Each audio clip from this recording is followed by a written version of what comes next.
Fórmula Noticias Tabasco presenta el tema de la semana.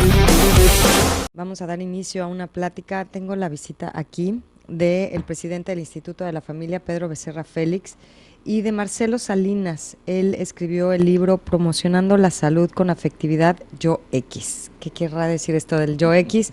En fin, el tema es la adolescencia, son los niños, es la familia, y estamos en el tema de la semana con la Ley General de Protección a Niños y Adolescentes, esta nueva ley que envió el presidente de la República al Congreso y que, bueno, hemos estado hablando de este tema a lo largo de la semana y se tiene que replicar en los diferentes estados. Bienvenidos a los dos. Buenos días, Eliana. Buenos días a todo el auditorio. Para que platiques aquí, Marcelo, cuando te toque, cerquita al micrófono. Pedro, vamos a iniciar contigo. Claro. En el marco de esta Ley General de Protección de los Adolescentes y de los Niños, ¿ya la leíste? ¿Qué opinas? ¿En dónde se ha enriquecido a partir de las anteriores? Bueno, primero mencionar que aquí hay una elección histórica, porque realmente creo que habían antecedentes muy loables hablando en cuestiones de legalidad para adolescentes y manejo de los derechos de niñas y niños adolescentes, pero que no se habían retomado con formalidad. Quiero recordar, por ejemplo, incluso por allí el secretario Osorio Chong, siendo gobernador de Hidalgo, propuso una ley de familia. En esa ley de familia prácticamente retomaba algunos puntos como los cambios del sistema del DIF, como la apertura de tomar en cuenta la participación de los niños y niñas adolescentes para poder hacer programas sociales y para plantear también las políticas públicas. En ese sentido, hoy nos encontramos ante una ley que, por cierto, está todavía en la mesa de la Cámara Baja, pero que está muy enriquecida precisamente por todos estos antecedentes. En 1999, Yucatán, por ejemplo, también hizo una propuesta muy interesante siendo gobernador Víctor Manuel Cervera, en donde se establecía precisamente algunos lineamientos que determinaban el respeto a los derechos de la familia como tal. En esa misma propuesta que se hizo ley en Yucatán, pues prácticamente se rescataba en sentido estricto la integridad del adolescente, del niño y niña adolescente, ¿no? Entonces, por allí tenemos a lo mejor más antecedentes en ese sentido, pero la propuesta que tenemos el día de hoy es muy completa, porque no solamente habla de empoderar, como hemos utilizado esa frase, empoderar al adolescente, a los niños y niñas adolescentes, porque finalmente también nos está hablando de institucionalizar, de hacer órganos específicos que van a ser órganos rectores, que nos van a permitir salvaguardar, supervisar, pero lo más importante, Ileana, que muchas veces no tenemos la costumbre los mexicanos, es evaluar. Y la ley que hoy se propone es precisamente una ley que está más que asistencialista, busca en su sentido estricto que sea funcionalista, es decir, que no pretende empezar a dar dádivas a los adolescentes, sino proveer, asegurar que esta ley determine la naturaleza y que cuide los derechos de los niños, niñas y adolescentes, ¿no? Entonces, es garantista. Eso te iba a decir, más bien la palabra que se está utilizando es que deja de ser asistencialista por convertirse en garantista. Así es. O sea, garantizarle al niño y al adolescente que sus derechos serán respetados. Claro. ¿No? Ahora, hay dos caras de la moneda en el tema de la infancia y de los adolescentes. Si bien está esta parte de el abuso de los niños, el que no se les han respetado los derechos, que tenemos niños explotados, que tenemos niños migrantes, que tenemos toda esta condición en la que se encuentra envuelta la niñez y la adolescencia, está el otro lado de la moneda. Y están esos chavos que desde niños ya estamos escuchando, pues que están inmersos en el crimen organizado, que están robando comercios, que están secuestrando, que están en pandillas, ¿no? O sea, está esta parte también de la niñez y de la infancia. En este sentido, ¿la ley qué está tomando en cuenta? Fíjate que interesante la propuesta, porque finalmente, al ser garantista, no podemos nosotros determinar la naturaleza de no podemos hacer subjetivamente tomar en cuenta la realidad que estamos viviendo, ¿no?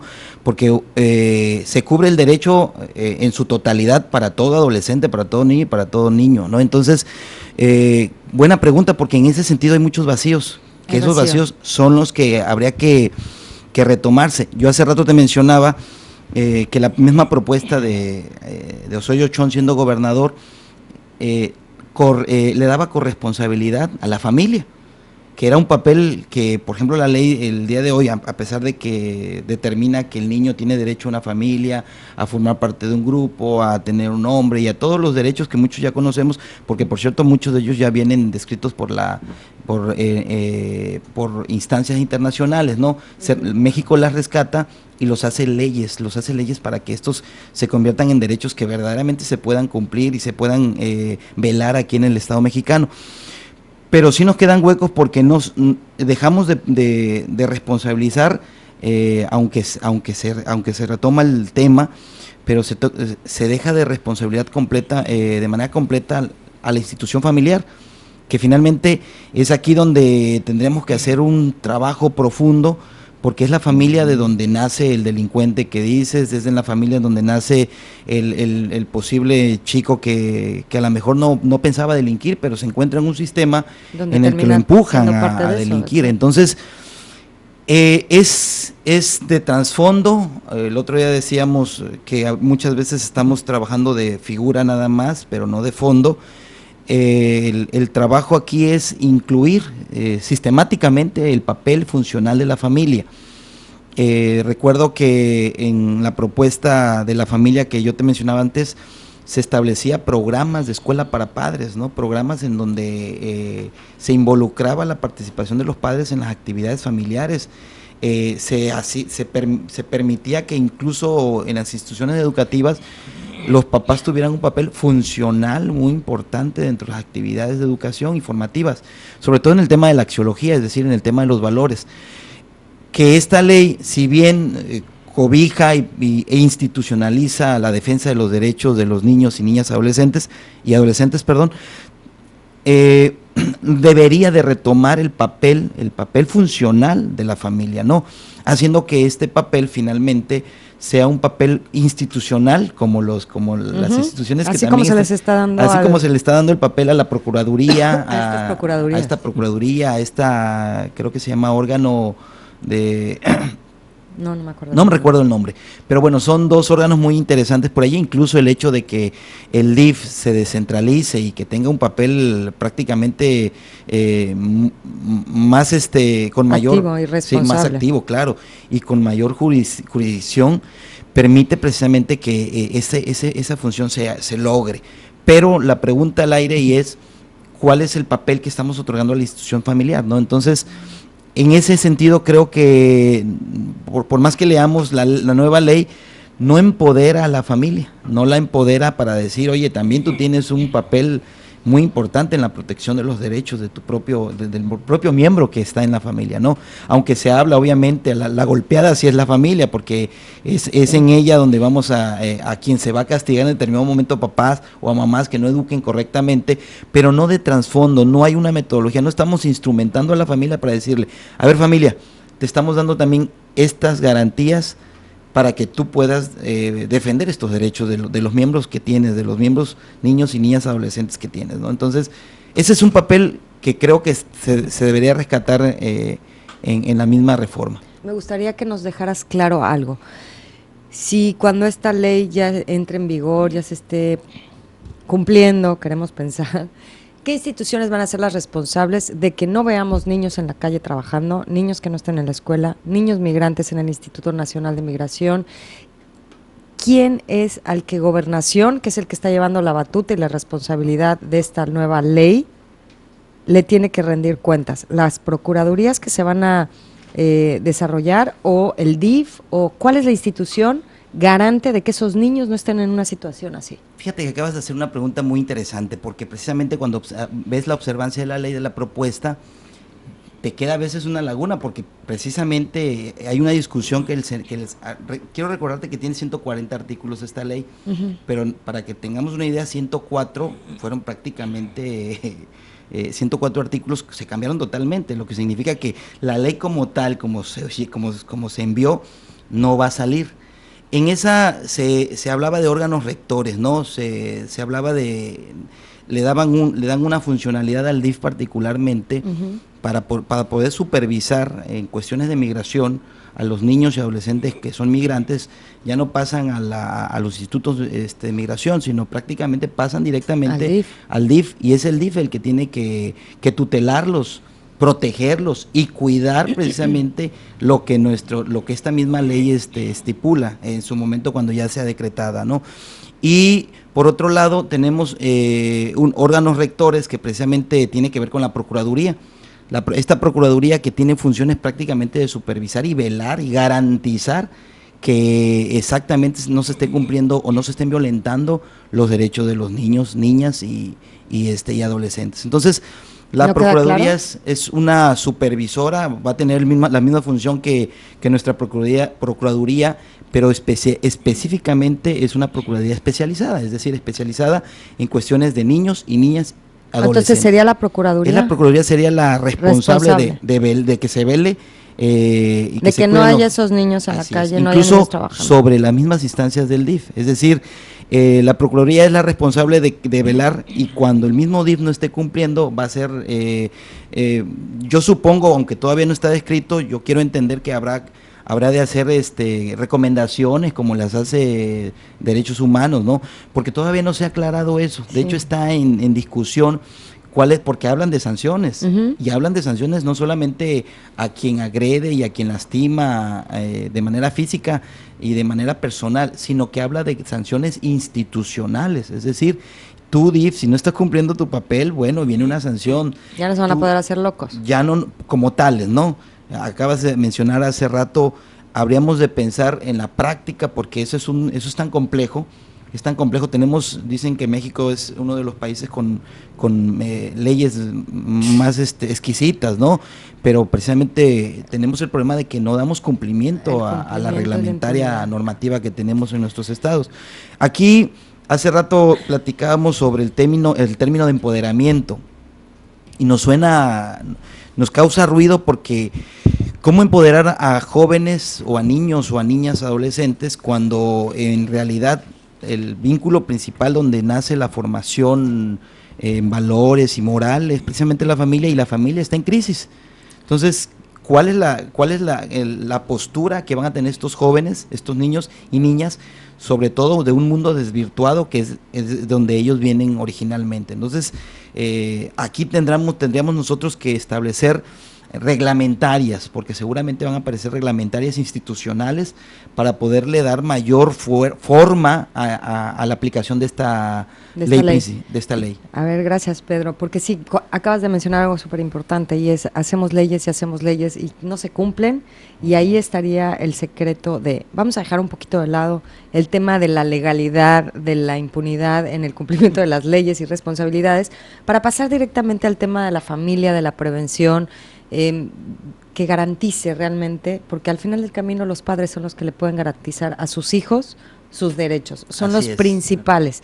Y está con nosotros aquí Marcelo Salinas. Él escribió el libro Promocionando la Salud con Afectividad, Yo X. Él es venezolano, así que le van a escuchar un tono venezolano. ¿Cómo estás, Marcelo? Muchas gracias por esta invitación. Es un gusto en realidad en estar acá, y a través del Instituto de Tabasco de la familia de Tabasco estamos capacitando y trabajando en conjunto. Es decir, la familia, como ya es bien sabido, es algo básico que tiene que estar relacionado sobre todo en la función. Estructura y función, debe ir eso de la mano. Con el caso, por ejemplo, como bien tú lo decías, este es el segundo anillo social, mejor dicho, el primer anillo social más importante que tenemos, porque cada uno de nosotros tiene una familia, por eso estamos acá.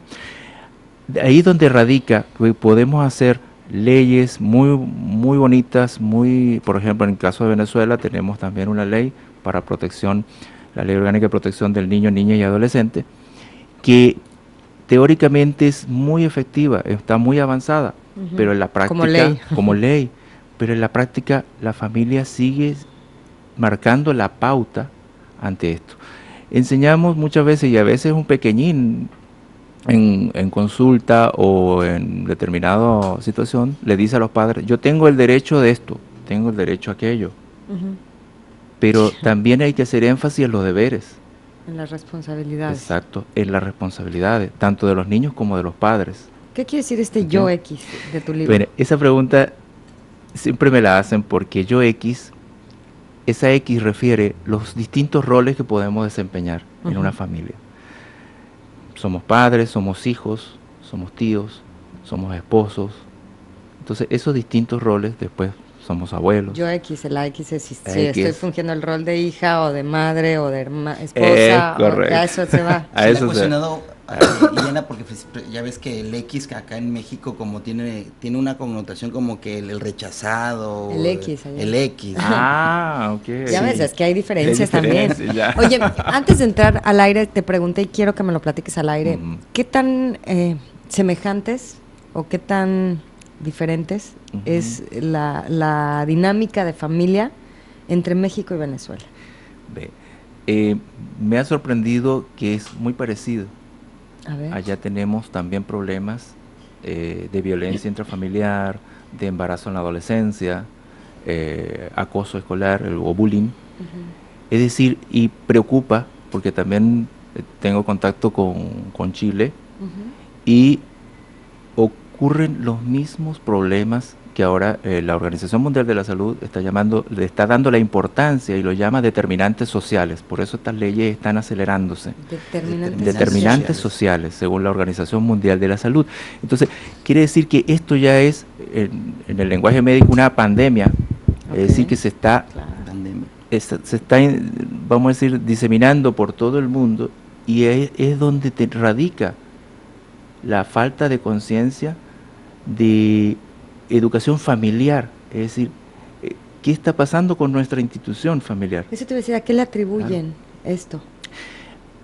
El origen. El origen es, uno lo llama multifactorial, es decir, es complejo porque es una vinculación de eventos que se relacionan y que siempre resulta algo mucho más que no está, vamos a decir, pasando.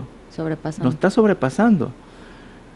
Porque si fuese muy fácil decir, si yo ataco esta causa, ya tengo el problema resuelto. Pero es desde los valores familiares que han cambiado, se le da más importancia, yo lo llamo ecosistema. Porque estamos creando personas egocéntricas y egoístas, muchas veces. Entonces, pienso en mí nada más, en mi espacio, en tener cosas materiales, en tener poder, en tener muchas cosas que van a destruir. De repente yo logro algunas cosas personales, pero destruyo a otro y la sociedad se va a ir destruyendo.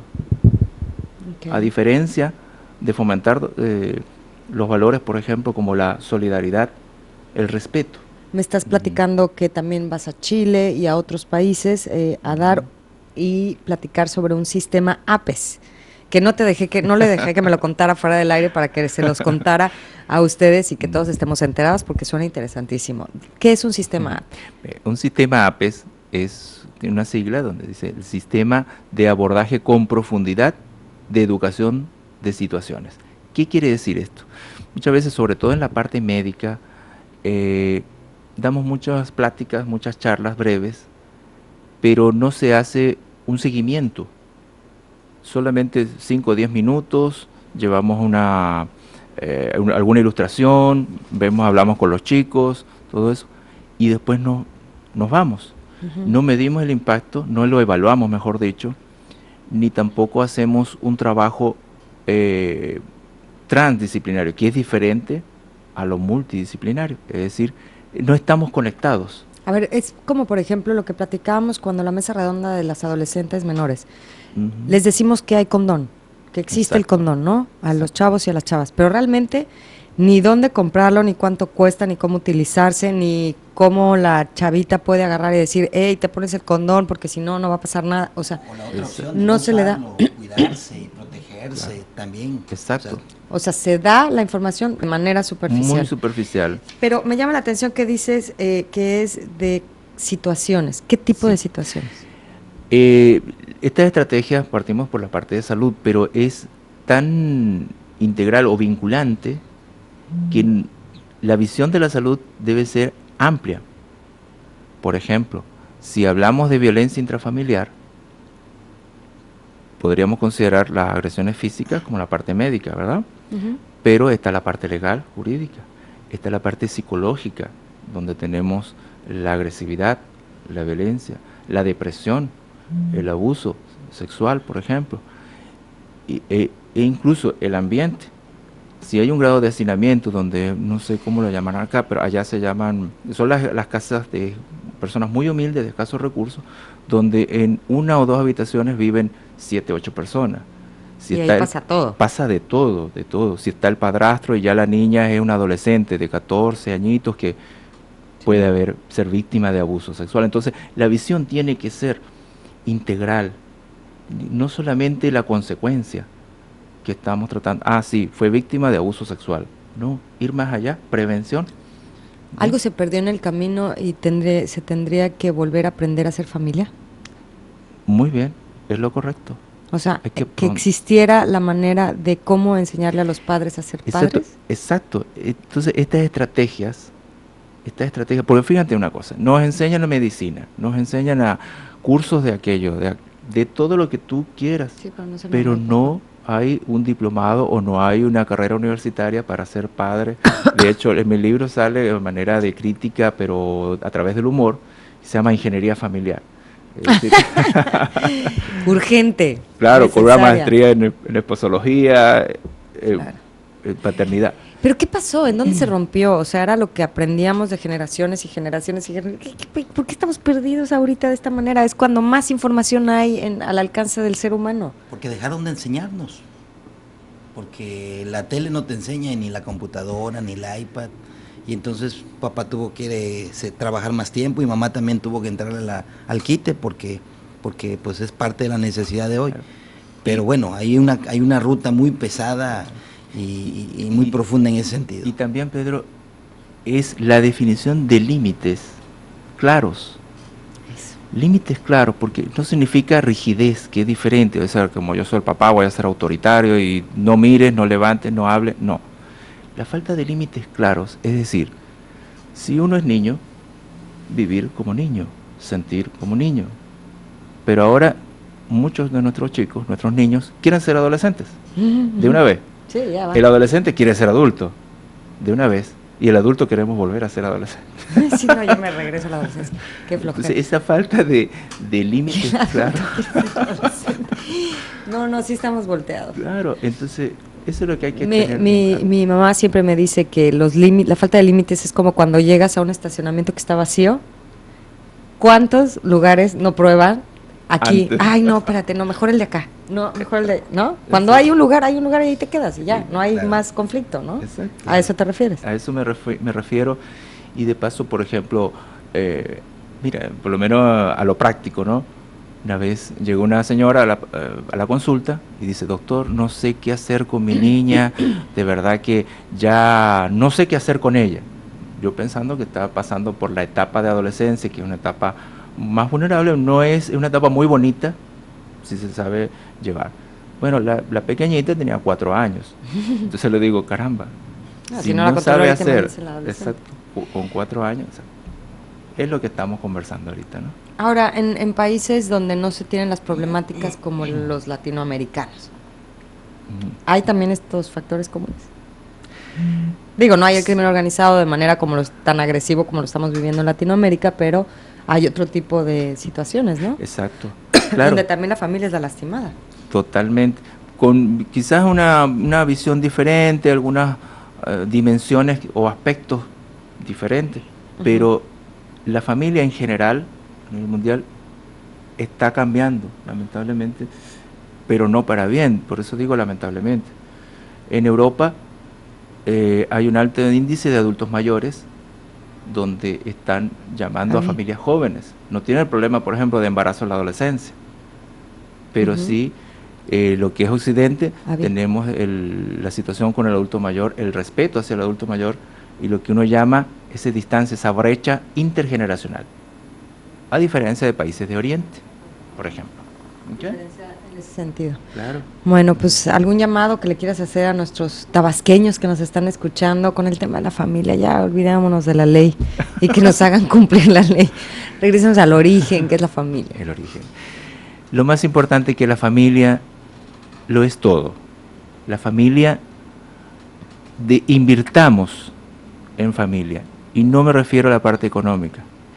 Tengamos el tiempo suficiente para sentarnos y conversar, dar calidez a la familia, y no solamente o la parte económica o el rechazo, ya tengo 8 niños y ya, bueno, tú te crías solo, o soy el papá que tiene dinero y toma, cómprate el celular de última generación. No, tengamos ese tiempo de conversar, comunicar y afecto. No tengamos miedo.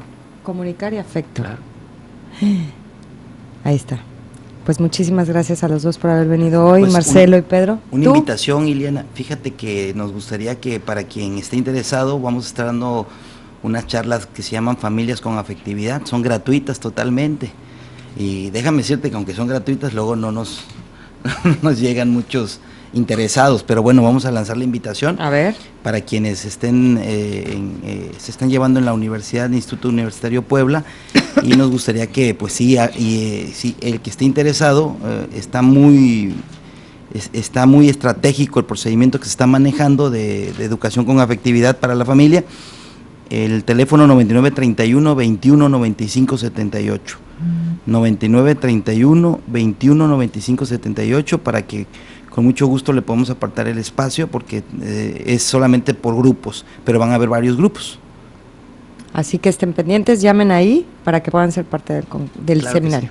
¿Ok? Muchas gracias a los dos y suerte con el tema de la familia y respeto.